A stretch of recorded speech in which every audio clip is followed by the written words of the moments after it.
No way. I think I just saw someone. Someone extraordinary.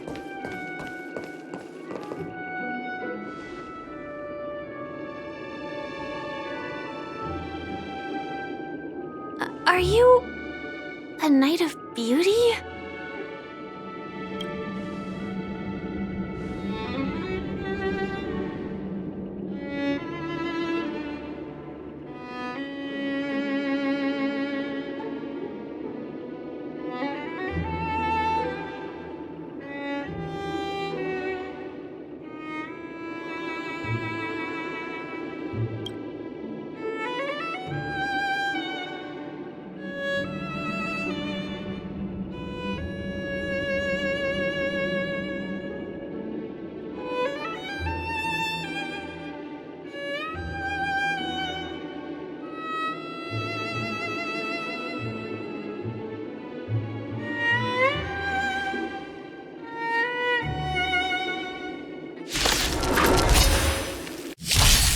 Behold, this symbol of pure... Is that all? We can't do this!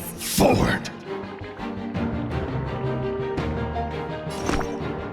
Protect me! Protect me! You have my gratitude.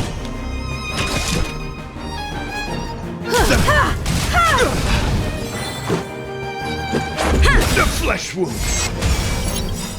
Rules are made to be broken. You won't get away. The flesh wound!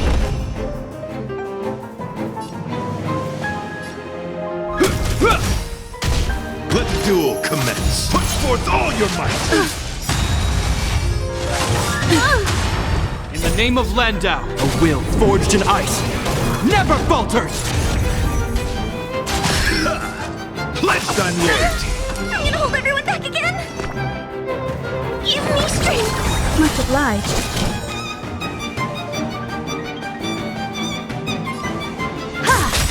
Let's make it quick. Perhaps you still don't understand. Humanity never conceals its desire to control the heavens, and I'm no exception. Challenge!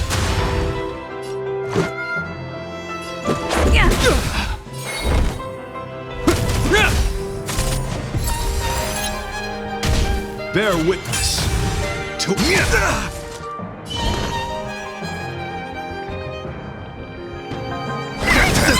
Time for an overhaul. They're still coming! Fiends or devils! I'll crush them all!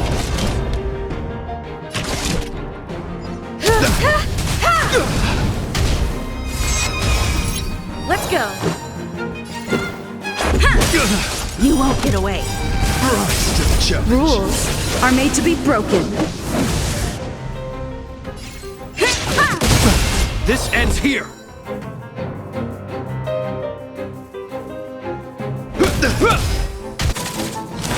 You're fighting a gentleman. Confess! You dare attack me? In the name of Landau, a will forged in ice never falters! Get them! I have something for you. The flesh wound! Perhaps you still don't understand. Humanity never conceals its desire to control the heavens, and I'm no exception. Put forth all your might! Let's make it quick. This ends here. Rise to the challenge! Behold, this symbol of pure... Protect me! Protect me! Much obliged.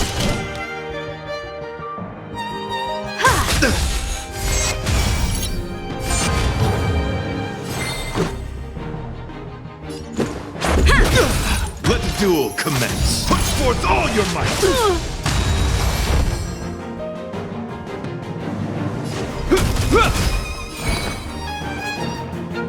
Give me strength! Much obliged.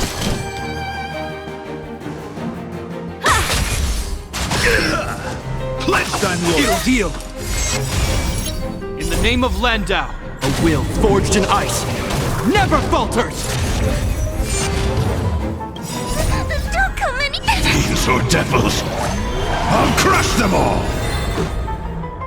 Rules are made to be broken.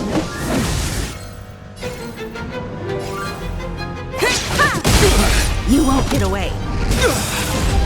Perhaps you still don't. Humanity never conceals its desire to control the heavens, and I'm no exception.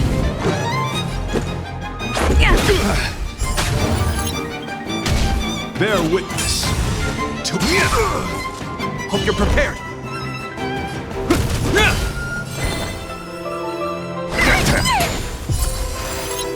Time for an overhaul. rise to the challenge. You are fighting a gentleman. Confess. Let's go. You won't get away. Barely felt it. I can do this. This ends here.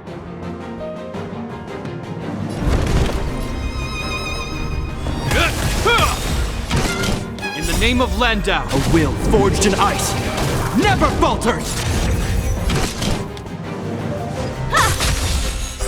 Rise to the challenge. Put forth all your might.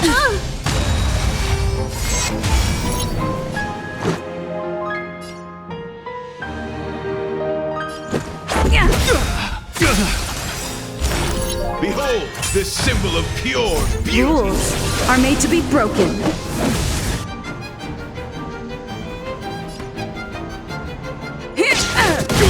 Let the duel commence.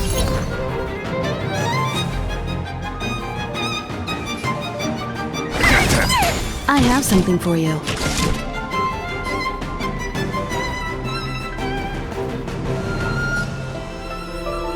The flesh wound. Hope you're prepared. Perhaps you still don't understand. Humanity never conceals its desire to control the heavens, and I'm no exception. Challenge. The flesh wound.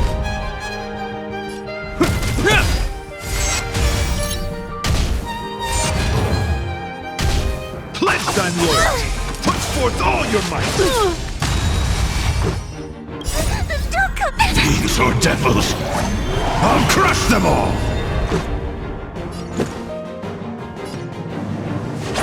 The flesh wound.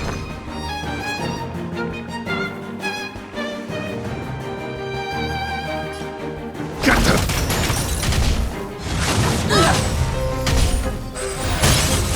Time for an overhaul. You won't get away. You are fighting a gentleman. Put forth all your might. Barely felt it. Perhaps you still don't. Humanity never conceals its desire to control the heavens, and I'm no exception.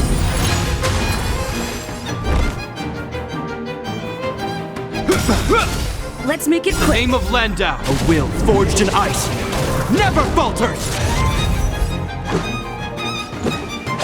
The flesh wound. Behold, this symbol of pure. Let the duel commence. I'm scared. Stay put. Give me strength. Must have lied.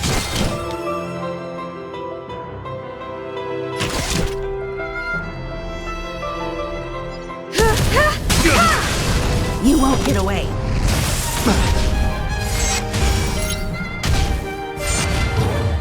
This ends here! Confess. Put forth all your might. Let's go.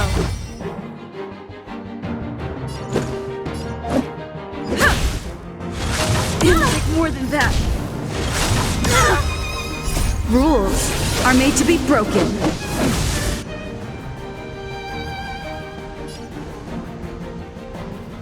I'm gonna hold everyone back again. Protect me, protect me. Time for an overhaul. Don't come. Fiends or devils, I'll crush them all. Perhaps you still don't understand. Humanity never conceals its desire to control the heavens, and I'm no exception. Rise to the challenge.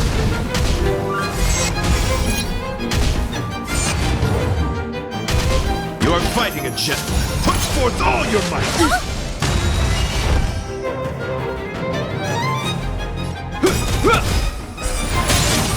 Let's make it quick. In the name of Landau, a will forged in ice never falters!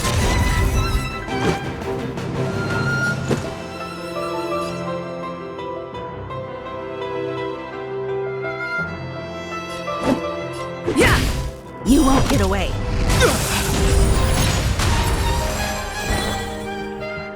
Give me strength. Much obliged. Bear witness to let the duel commence.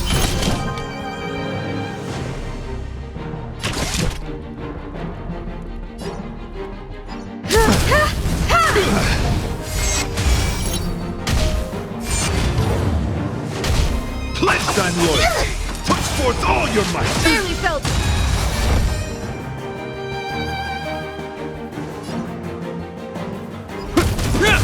I'm scared. Stay put.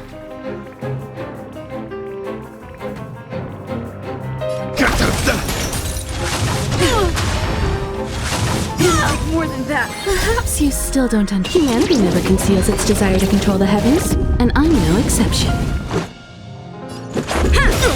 I have something for you. Rules are made to be broken.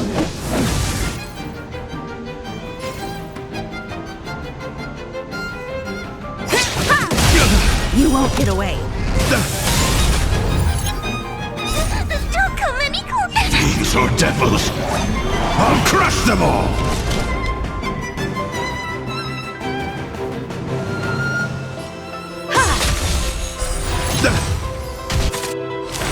You are fighting a gentleman. Put forth all your might!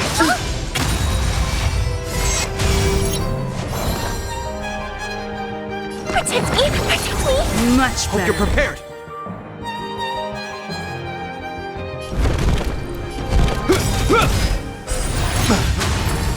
Let's make it quick. In the name of Landau, a will forged in ice never falters!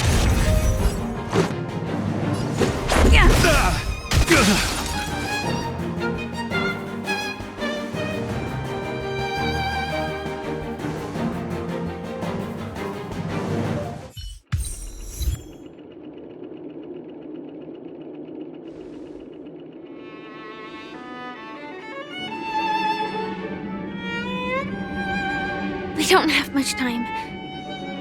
May fate allow us to meet again, Knight of Beauty. In that case, let's make our way to the end. Penacony's really thronging with talent. I hope we make it in time.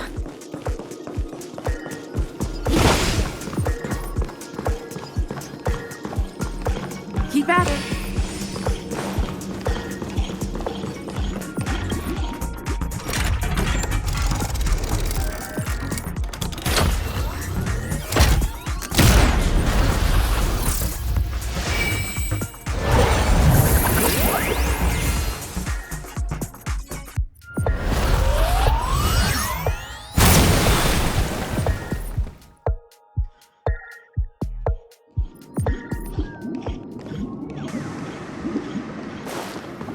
Congratulations to the Galactic Baseballer and Firefly on becoming this Scorched Sand Festival's champion! We look forward to their amazing entrance in the Charmony Festival! Let's give a round of applause to our aspiring young guests!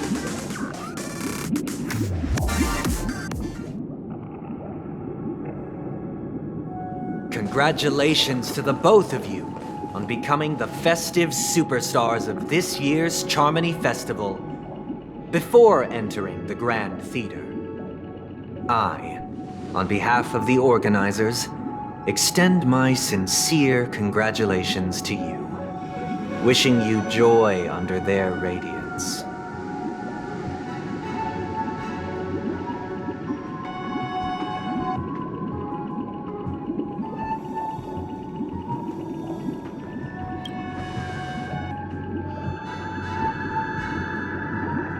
As previously promised, my sister, Mr. Yang, and I have met with the Dream Master.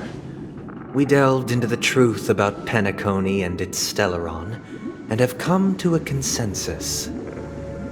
Both I and the Oak family cannot acquiesce to your request. Just as expected. We acknowledge the perspective of you, Nameless. Penacony does require change, but not as you propose. The planet of festivities cannot and will not revert to a place characterized by chaos, disorder, or anarchy. Through your journey of overcoming obstacles, you must have glimpsed the essence of that era. The vulnerable ruthlessly eliminated, equality non-existent, common folk living precarious lives, eking out a dreary existence. Ultimately, only heroes like yourselves manage to achieve success. But I would dare ask, if you did not possess the special status of having a Stellaron, and you were but an anonymous and frail member among the masses, which Penacony would you prefer? A dystopia for the survival of the fittest, or a sweet dream paradise for all?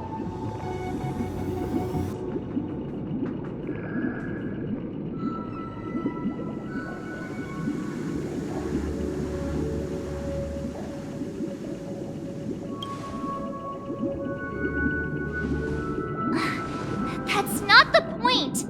Don't let him mislead you! Mr. Sunday, even if the members of the Oak family can't fully agree on what to do about the Stellaron, now's not exactly the time to be holding an extensive discourse about Penacony's past and future, is it? The Stellaron issue concerns the life and death of everyone on Penacony. If anyone has a better suggestion, the crew is more than willing to listen. Also, it'd be best to tell us the ins and outs of that meeting. This way, we'll at least know what Welt and Ms. Robin are dealing with, and the reason why they failed to make our appointment. Ah, Navigator. That is precisely my intention. With all present, let's begin by discussing the details of that meeting. Let's talk about our tribulations and choices, our ideals and beliefs, and our final course of action. The only path to take.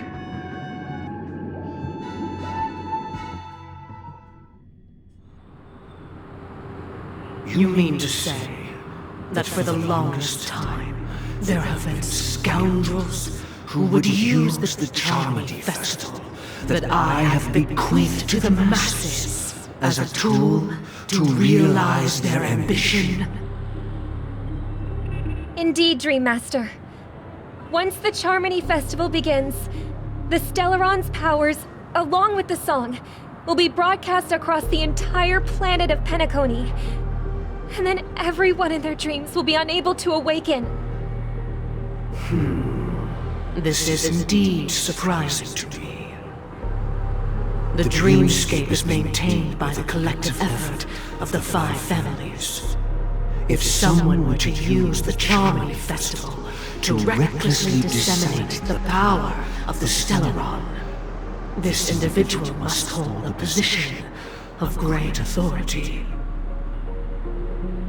Do you have any suspects? I'd like to ask, did you really not know of the Stellaron's existence? I would have never thought that this nameless would point the spear at me. Quite astonishing indeed. If I have offended, the Astral Express extends its sincere apologies. But the current circumstances are dire and leave no room for meticulous inquiry. We're doing this out of concern for the dreamscape's safety. So, if you could, please alleviate our concerns. Dream Master, it's just to prove that the Charmony Festival has nothing to do with the Stellaron. If we're being overly cautious, I will return to the stage to offer tribute in song, just per the arrangement.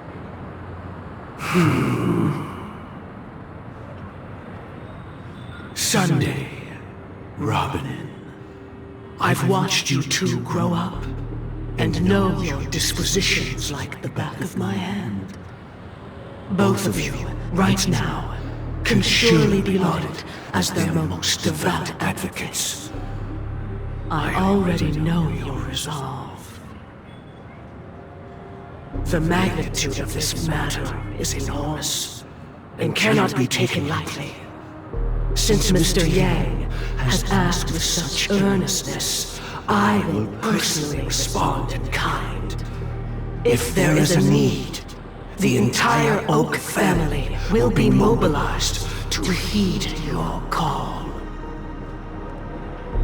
Someday, might I ask you to beseech them to cast their light unto me, and question me in their stead, so that no lies may be concealed? I will do as you command. Robin, could I entrust you to be present as a witness, to document the truth, and to proclaim my innocence, so that all slander may be utterly dispelled? I will do as you command. May thy will be carried out on earth, just as it is in the heavens. Oh, triple-faced soul, please sear his tongue and palms with a hot iron, so that he will not be able to fabricate lies and make false vows. Let us begin. There is nothing else to prepare. Understood. Question. Have you devoted your life to your god, never worshipping other gods? Naturally. Do you love your god as you do yourself, always heeding their admonishments? Naturally. Have you strayed from the path expected by your god, betraying their name? Never. Have you ever been inordinate with your asks of your god, coveting more than the foundation of the creation itself? Never.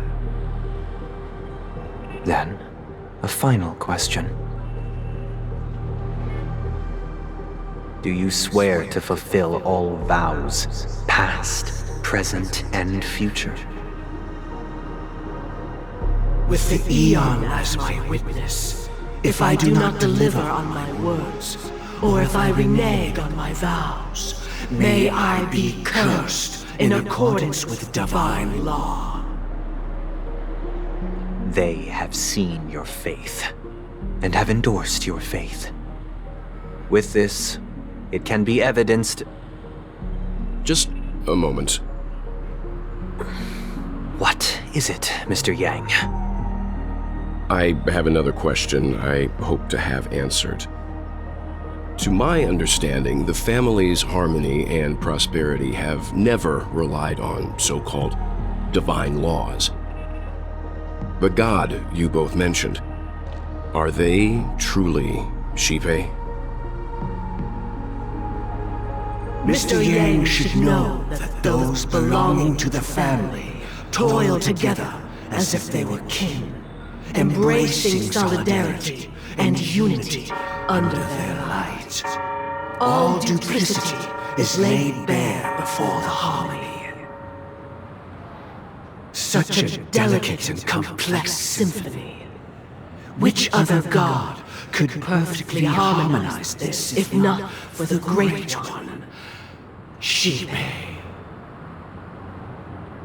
Perfectly harmonize. Therein lies the problem. It isn't an outsider lurking in the shadows who changed the harmony, but a dissonance that has surreptitiously emerged from within this very symphony itself. In the distant past, there existed an Eon. With one flick of the wrist, they crafted the laws of the cosmos. Their followers formed the Beyond the Sky Choir, spreading solemn and reverent hymns throughout the universe. Later, they fell. The route traversed by this Eon clashed with the harmony, ultimately being absorbed and fused into it. The chorus that once reverberated across worlds fell silent, and when it echoed anew, it was transformed into the hymn of harmony. Though an eon may perish, paths with no masters still linger. In the all-forgiving harmony, echoes of bygone dissonance may subtly arise. Mr. Yang, being overly astute can be a detriment, especially when you find yourself alone and without allies. So this is how it is.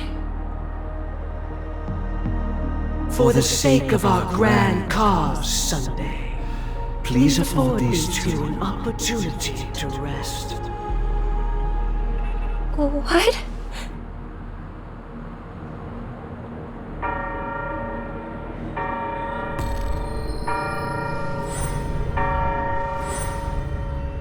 Sorry, Robin.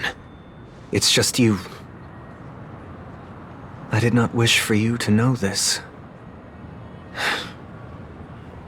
It's a pity that things have turned out this way. So, this is the true reason I can't sing? The shadow that envelops Penacony is actually... We were never children of the harmony. Our ideal paradise could not have been crafted by Shipe. True bliss can only be guaranteed by the one who transcends the many. Within the foundation of law, humanity establishes civilization, and through harmony, we obtain order. Unbelievable. To think that there would be remnants of the Order on Penacony. What have you done with Mr. Yang and Miss Robin? Don't worry. I just gave them some time alone to ponder their fates. You should know that these actions make you an enemy of the Astral Express. Should we need to stand against the Nameless, it would only be myself and the Oak family involved. But we haven't reached that point yet, have we? Your efforts for the justice of Penacony are evident to everyone and have been widely observed.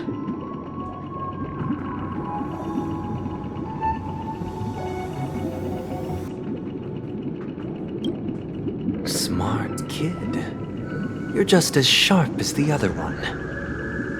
If it is the Order that drove you to imprison Welt and Robin, and you're using them to coerce our compliance, then there'll be no point in entertaining any type of discussion. You're mistaken, Miss Himiko. They are in very safe hands, and just as the family has always proclaimed, no one can be harmed in the dreamscape, least of all in the beautiful new world belonging to the Order. Penacony and the entire universe have witnessed far too much innocent bloodshed. The strong wield their blades against the weak, and the victors push the vanquished to the brink of life. Natural selection. The world abides by this principle, establishing the well-being of humanity atop the corpses of the downtrodden. Only we, or rather, I, possess the power to put an end to this farce. So you've decided to resurrect a dead Eon? No one's ever done such a thing. If Miss Himiko is interested, let's draw back the veil and speak candidly. I've always firmly believed that people can understand one another through peaceful means. I'm willing to divulge the unembellished truth as to the intentions of the Order's Pathstriders, so that you will make better judgment for the Astral Express, for Penacony, and for this stretch of the universe. Words can hardly do justice to the beauty of that ideal. So, come with me, everyone.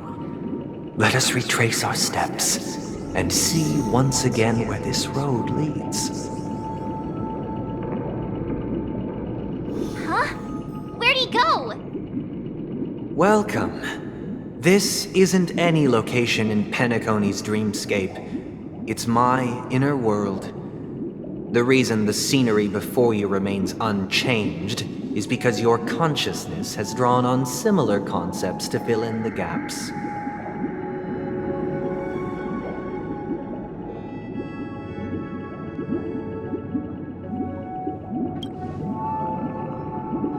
That means... Did you do the same to Welt? It's a tuning process. Stronger in effect and more draining on the mind. The gray-haired guest has experienced it before, so she should understand what it entails.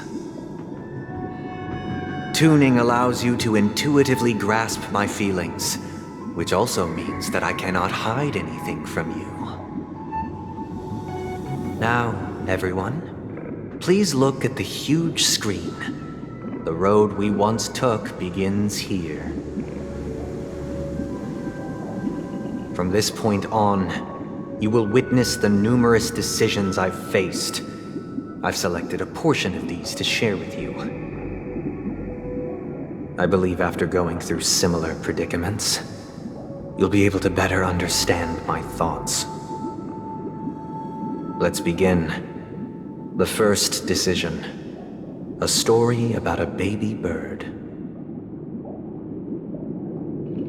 This story happened when Robin and I were very young. We were victims of the Stellaron disaster, and the family's Mr. Gopher Wood, who would later become the Dream Master of Penacony, saw that we siblings had no one to turn to and took us in. Later on, Robin and I lived a time with nary a care in the world. One day, after dinner, while my younger sister and I were lounging about in Mr. Gopher Wood's yard, we spotted a fledgling Charmony dove all on its own. That baby bird was tiny. It didn't even have all of its feathers, and it couldn't sing. When we found it, it was already on its last breath, having fallen into a shrub, probably abandoned by its parents. We decided to build a nest for it right there and then. However, thinking back, that winter was unusually cold, with fierce winds at night in the yard, not to mention the many poisonous bugs and wild beasts in the vicinity. It was clear that if we left the fledgling in the yard, it stood no chance of surviving until spring. So, I suggested we take it inside, place it on the shelf by the window, and asked the adults to fashion a cage for it. We decided that when it regained its strength enough to spread its wings, we would release it back into the wild. The tragic part, something that we'd never considered, was that this bird's fate had already been determined long before this moment. Its destiny was determined by our momentary whim. Now, I pass the power of choice to you all. Faced with this situation, what choice would you make? Stick to the original plan and build a nest with soft net where the Charmony dove fell. Or build a cage for it and feed it, giving it the utmost care from within the warmth of a home. I eagerly await your answer.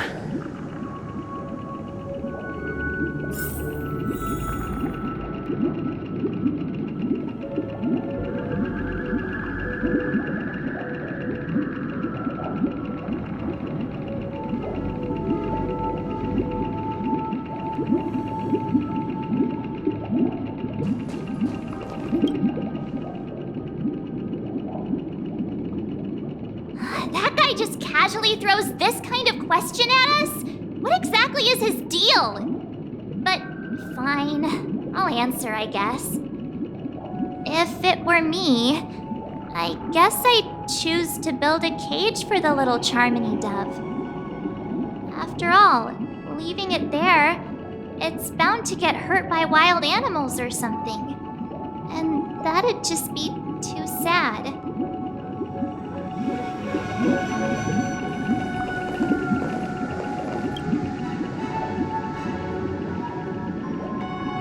It looks like he really has no intention of imprisoning us. If it's just a quiz, I suppose it's fine to humor him. Back to the question. I would personally choose to build the little Charmony dove a cage. No special reason. I do think that a fledgling should have the right to fly into the sky. But if it can't even live to that point, then there's nothing to talk about to begin with.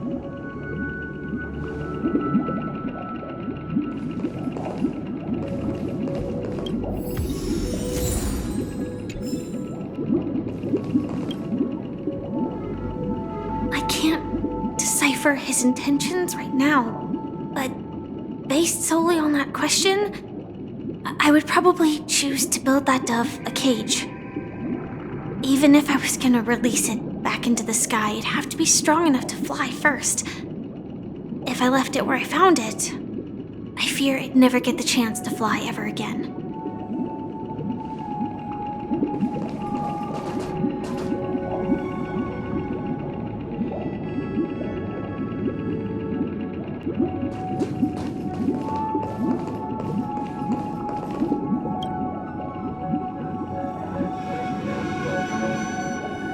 I'm happy to see that you made a choice similar to ours. If your mind is made up, let me reveal the outcome of this choice. We passionately nursed it back to health, preparing only the best food for it every day. We even preened its feathers.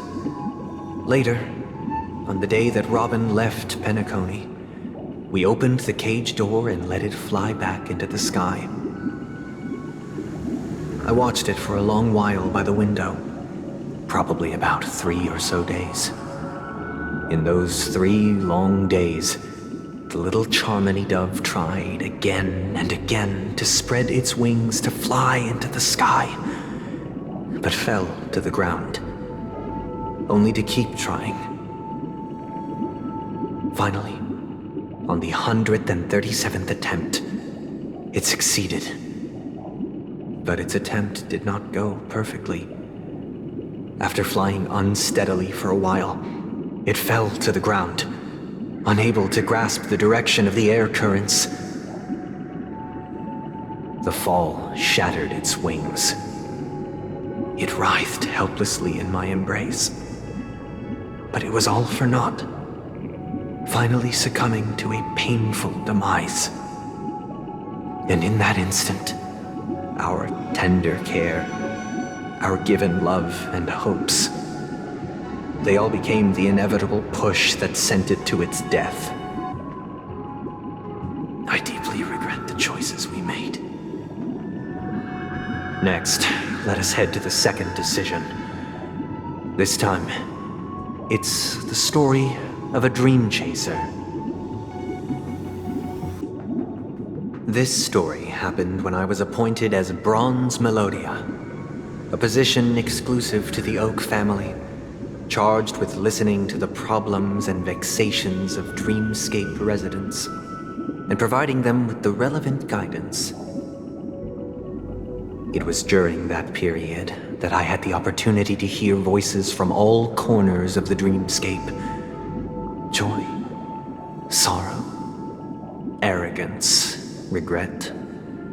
The complex tapestry of human nature that formed the world. And I was fortunate to catch a glimpse of it. He was a dream chaser and an illegal stowaway. Just like the rest of them, he came to Penacony in search of a better life, except that, to most people, the price he paid, I suppose you could say it was everything. He told me I sold everything I could at home. The house, the land, even his 2 children. He said he could not afford to raise them, And that, at least, they could eat if they lived as slaves. He had a plan in place. He would buy back his children once he had made his fortune, and enjoy Penacony's beautiful dream with them. Alas, his plan to smuggle himself was somewhat clumsy, and he was sniffed out by those pig-headed hounds. After hearing the Dream Chaser's story, I immediately appealed to the Bloodhound family to cease their pursuit. That way, at least he could live peacefully. But I was still too naive to the ways of the world. I did not anticipate that what I thought was a kind gesture would later lead to dire consequences. I'll tell you the outcome soon. For now, I'd like you all to make a choice. Will you do as I did and try to convince the Bloodhound family to stop their pursuit so that the Dream Chaser may live peacefully and realize his wishes? Or will you remain silent, leaving him to languish while the hounds are hot on his heels until his inevitable judgment arrives? I look forward to everyone's decisions. Who knows? Perhaps they might even alter the outcome of this tragedy.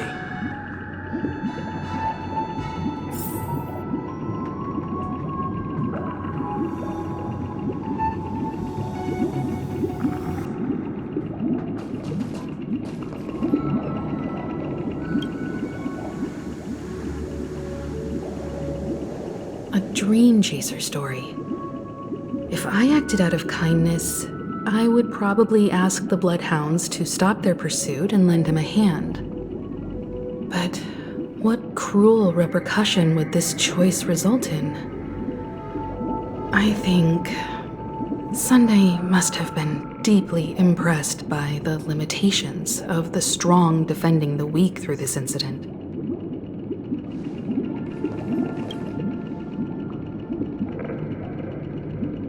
This question... Surely it has some connection to the baby bird story. And this connection is precisely the breakthrough Sunday aims to use to persuade us. I'd probably choose to ask the Bloodhounds to cease their pursuit.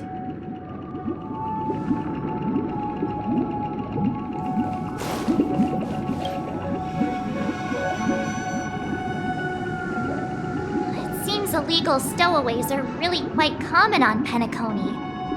But that guy in the story, I don't think he deserves any sympathy at all. He sold his kids to chase a dream. Even if he intended to go back for them, it's still insanely irresponsible. With that thought, there's only one choice. Let the Bloodhound send him back home. This person deserves to be punished.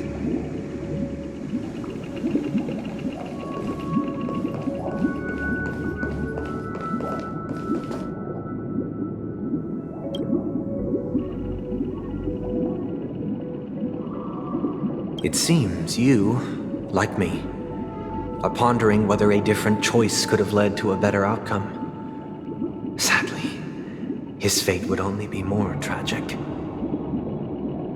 Say he never gets caught. He would only die from delirium. The methods with which illegal stowaways enter dreams are unorthodox, not flawless like the hotels. Living in the dreamscape would be a mere pipe dream. Should he be apprehended? Could the hounds afford to turn a blind eye? The answer is a definitive no. They couldn't bear the resulting consequences, and thus wouldn't dare extend a helping hand. As to your choice, I once again offer my heartfelt apologies. Next comes the third and final decision. And the story this time is my own. This story happened the day I was appointed the Oak family head. At that time, Mr. Gopherwood was the current Dream Master, And as per his wish, we had a private conversation. What surprised me was that the Dream Master had only come to deliver a letter to me. He let me read its contents, and it was a letter from my sister. The letter contained the usual pleasantries, anecdotes from her travels, nothing out of the ordinary. Just as I started wondering how this letter related to our discussion, the Dream Master began to speak. Do you know who wrote this letter? My sister, of course. But why would you personally visit me to hand me a letter from my sister containing mere trivialities? To help you grasp the full scope of this issue. Do you know where Robin is at this moment? From what the letter indicates, she must be in Caspelina 8, correct? She's touring there right now. Correct. Has she mentioned anything about a stray bullet? A stray bullet? What? A war has broken out on that planet. It is because of this very reason that Robin chose this destination. To spread the word of the Harmony. And to save the lives of that planet. She personally made for the front lines. She hoped to ease the people's suffering with song, and was willing to brave mortal danger to deliver the IPC's medical supplies. Unfortunately, stray bullets show no such compassion. Is she all right? If the operation was successful, she should probably be recovering in the field hospital. By the eon above, the bullet struck her neck directly, yet possibly as a reward for her consistent deeds of harmony, it didn't hit any vital arteries. Once you've attended to your outstanding tasks, it'd be advisable to write her back as soon as possible. Those damned savages! I'll pack my bags right away.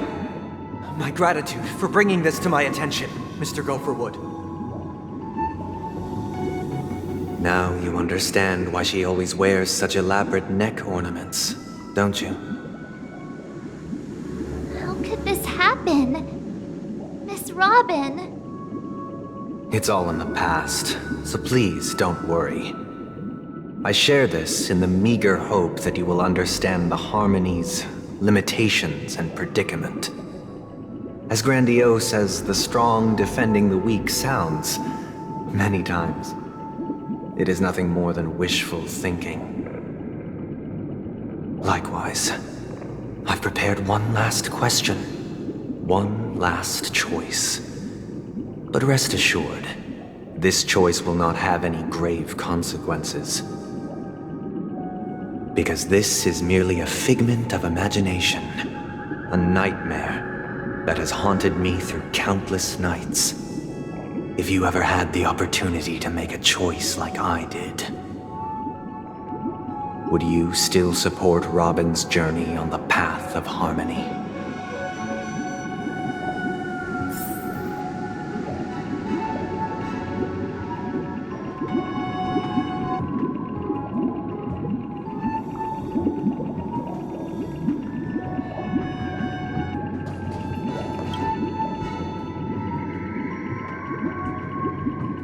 I often feel like I've dreamt of similar scenes on certain nights.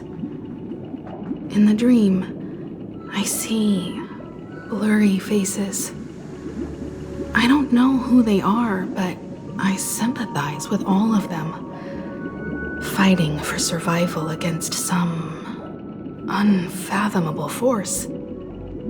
Their confusion and fear are lucid to me, but I also remember they chose never to give up.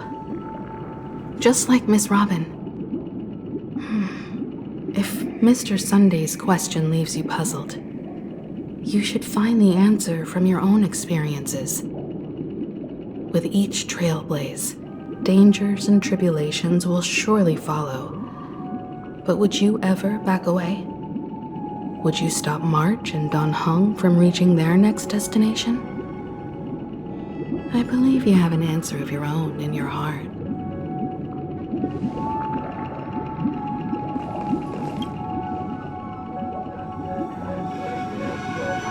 Miss Robin's courage is admirable. And here I was thinking she was just another superstar celebrity. But the fact that she's also Mr. Sunday's younger sister? No, I doubt he'd wish harm on his own flesh and blood, no matter how grand the ambition.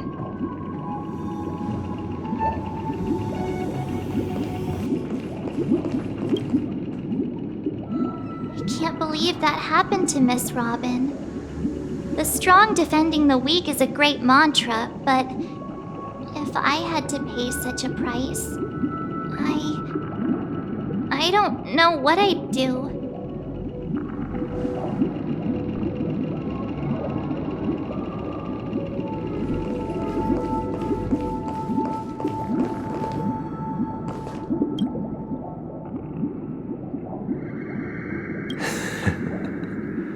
I see.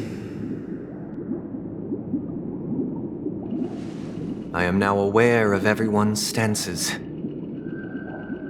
Raising these questions merely serves to illustrate one point. The plight of Penacony cannot be salvaged by the harmony. The true foundation for a sweet dream paradise can only be established through the order where the strong govern the weak. I know the suffering of being tormented, the turmoil of losing your way, how sorrow and even despair set in when matters don't work out. All of this causes me unending pain, because this is not what happiness is at all. We must teach the weak how to live a happy life. And this life isn't some noble propriety that the upper crust preaches, but in definitive terms, a way of survival that belongs to everyone. So what is your definition of living a happy life? Good question. Human consciousness is fundamentally an illusion, a cage known as self-worth. People lured in by this illusion make mistakes, yet still ask that external influences bear the burden. When one mistake after the next permeates the masses, they become impossible to trace. Thus, the amassing of these individual cages culminate to form a prison, a place dictated only by the rule of survival of the fittest. Nature is always accompanied by predation and sacrifice. Its antithesis is known as order. That is what I want to do. Unite people's happiness under the banner of order. They won't need to make bitter choices any longer, nor face the weaknesses of humanity. They can cast aside their primal instincts to build a haven for mankind. Simply describing thoughts is far too abstract, so allow me to provide a simple example. As you all may know, there are societal norms like weekends and long weekends that exist on some worlds. During these hard-earned rest days, people are given the chance to extricate themselves from the stresses of everyday life, allowing a certain tranquility to return to their souls. And it is only on these days that people do not have to adhere to the law where the strong prey on the weak. They can live out their lives happily during these brief intermissions.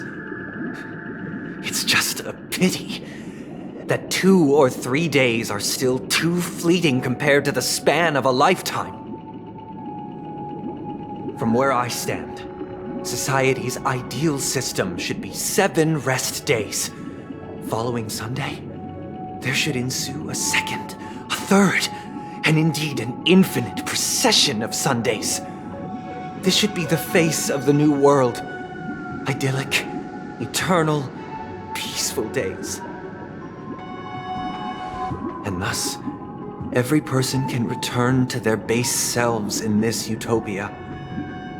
Some gaze in reverence at the stars, pouring their whole beings into calculating the distance between us and the isolated world of Pagana. Meanwhile, some seek refuge in quiet corners, holding one another, unencumbered by the chains of unwelcome obligations. There would be no need to bear the hardships of reality. Only in this way can humanity face the inevitable end with the purest of spirit, living a life of dignity. This is what it is to live in bliss. Miss Firefly, you who are stricken with entropy loss syndrome, you of all would surely understand this.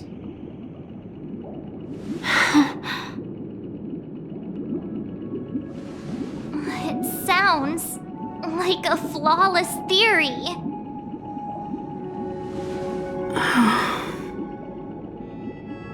But what is the price to attain all this?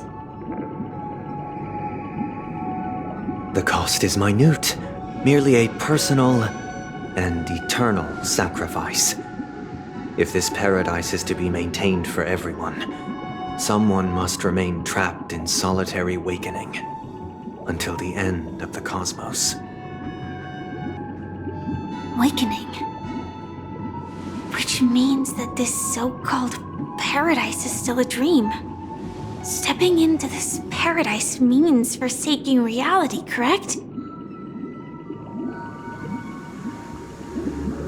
It is not forsaking, but transcending. Flesh, blood, sorrow, weakness. If the physical is the root of spiritual suffering, it is only logical that we defeat it. But in this supposed bliss, people won't have defeated their demons. The chance to overcome their tribulations would be forever lost to them. In other words, it is an escape. That's another way of understanding it. But there is no shame in escape. On the contrary, the seeds of escape exist in everyone's hearts. Don't you agree, Miss Firefly? And as to why we sleep, it is because we are afraid to awaken from our dreams. But this is not in conflict with the grand plan. Only in acknowledging this can we truly understand the frailty of human nature, and from there, show compassion and protection.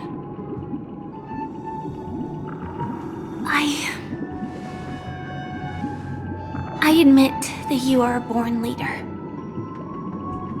Your perspective on humanity brims with pessimism. Yet you express compassion for all, even when your heart pities them. But unlike you, I live for the self. From my perspective, individuals making choices for themselves is their birthright. The want to escape may be innate in the weak. But whether they are weak or not, it is not up to another to decide. Perhaps in your mind, you also view me as weak?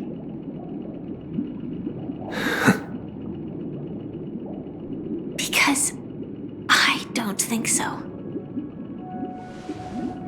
Since Miss Firefly has said her piece, the Astral Express will also naturally give you our answer. We'll leave it to you. Just as Mr. McHale instructed before, tell him our choice.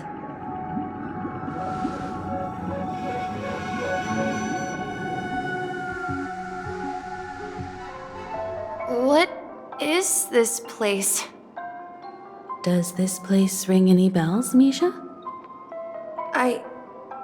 I don't know. I feel a sense of deja vu. What is this place? It's the realm within a dream bubble. This was left to the Astral Express by a nameless, but weirdly, when we entered it, it was completely empty. Dr. Edward from the Dreamscape sales store told me that dreams are formed from memories, and a dream bubble can't take shape if its core is empty. So I thought you might be able to help us in unraveling this mystery, Misha. As a hotel doorman, you know Penacony best among us. I don't know much about dream bubbles, but if you want to figure out what this mansion is, I'll do my best. I'm counting on you then. Himeko, I still don't get it. Why were you so sure that Misha had a connection with this dream bubble? I wasn't sure. It was just a hunch. But since Misha feels familiar with this place, my hunch might be correct.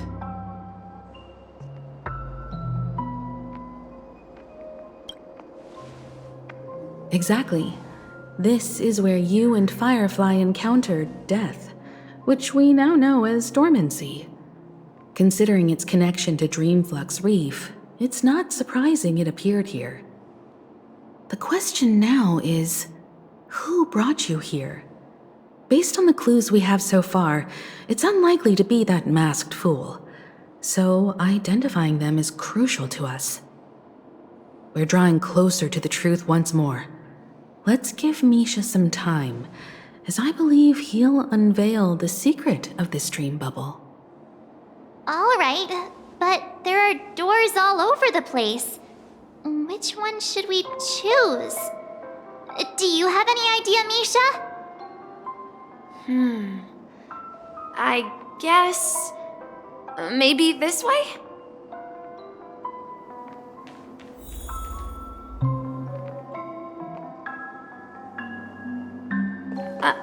I'm not entirely sure, but... let's give it a try.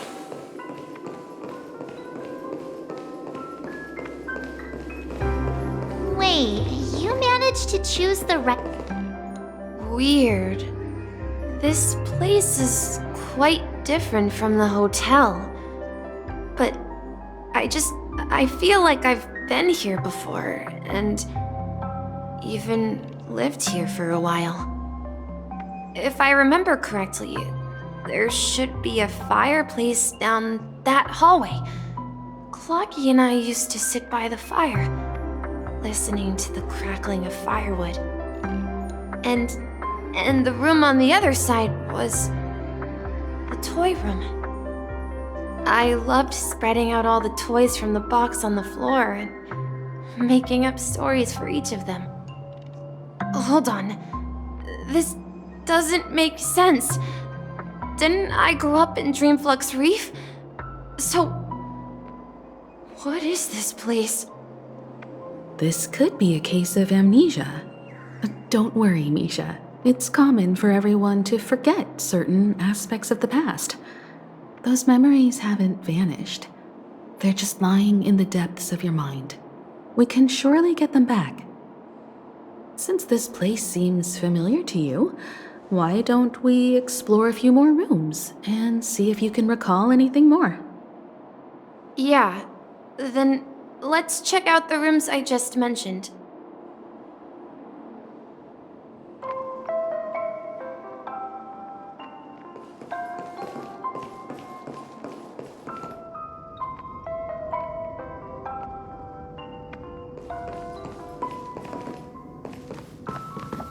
Mikhail, that's the name.